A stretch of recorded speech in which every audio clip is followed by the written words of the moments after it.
ಬೆಂಗಳೂರಿನಲ್ಲಿ ಭಾರೀ ಮಳೆಯ ಪರಿಣಾಮ ಹೊಸೂರು ರಸ್ತೆಯಲ್ಲಿ ವಾಹನ ಸಂಚಾರದ ಪರದಾಟ. Silk Board junction to Rupena Agrahara ಹೋಗಬೇಕು.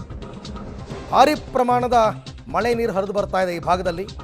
ಎಲಿವೇಟೆಡ್ ಫ್ಲೈಓವರ್ನಲ್ಲಿ ನಿಧಾನಗತಿಯ ಸಂಚಾರ. ಅಲ್ಲಿ ಎಲಿವೇಟೆಡ್ ಫ್ಲೈಓವರ್ ಇದೆ, ಬಟ್ ನಿಮಗೆ ಮಳೆ ಬಂತು ಅಂತಂದರೆ ಎಂದಿನಂತೆ ರೆಗ್ಯುಲರ್ ಆಗಿ ಹೋಗಲ್ಲ, ವೆಹಿಕಲ್ಸ್ ಪಾಸ್ ಆಗಲ್ಲ.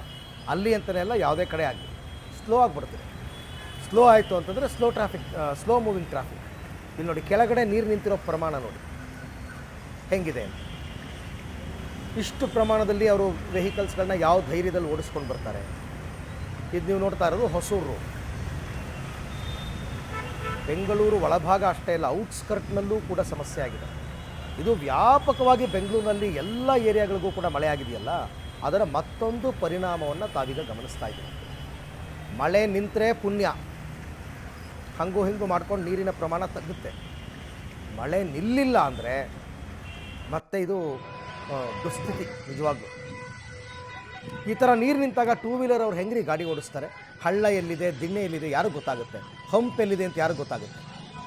ಯಾವ ಧೈರ್ಯದ ಮೇಲೆ ಟೂ ವೀಲರ್ ಓಡಿಸೋಕ್ಕಾಗುತ್ತೆ? ಆಗಲ್ಲ. ಕಾರು ಆಟೋದಲ್ಲಾದರೆ ಹಾಗೂ ಹೀಗೂ ಮ್ಯಾನೇಜ್ ಮಾಡ್ಬೋದು, ಆಟೋದಲ್ಲೂ ಕಷ್ಟ, ಕಾರಲ್ಲಿ ಮ್ಯಾನೇಜ್ ಮಾಡ್ಬೋದು. ಬಟ್ ಅಗೈನ್ ಇಂಜಿನ್ ಸೈಲೆನ್ಸರ್ಗೆಲ್ಲ ನೀರು ನುಗ್ಗುತ್ತೆ, ಸಮಸ್ಯೆ, ಪ್ರಾಬ್ಲಮ್ಮೇ ಇದೆಲ್ಲ.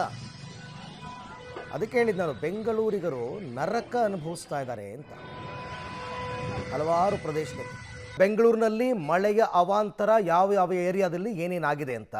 ಪದ್ಮನಾಭನಗರದ ವಿಚಾರಕ್ಕೆ ಬರೋದಾದರೆ, ಪದ್ಮನಾಭನಗರದ ಸರ್ಕಲ್ ಬಳಿ ಧರೆಗುರುಳಿದೆ ಬೃಹತ್ ಮರ ಬಿದ್ದಿದೆ.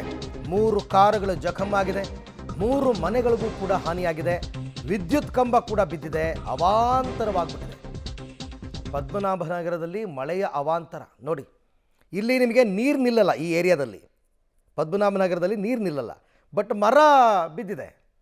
ಅದನ್ನು ಮೊದಲೇ ಐಡೆಂಟಿಫೈ ಮಾಡಬೇಕಾಗಿತ್ತು BBMP ಅವರು. ಅವಾಗ ಐಡೆಂಟಿಫೈ ಮಾಡಿ ಅದನ್ನು ತೆರವು ಮಾಡಬೇಕಾಗಿತ್ತು, ಮಾಡಿಲ್ಲ.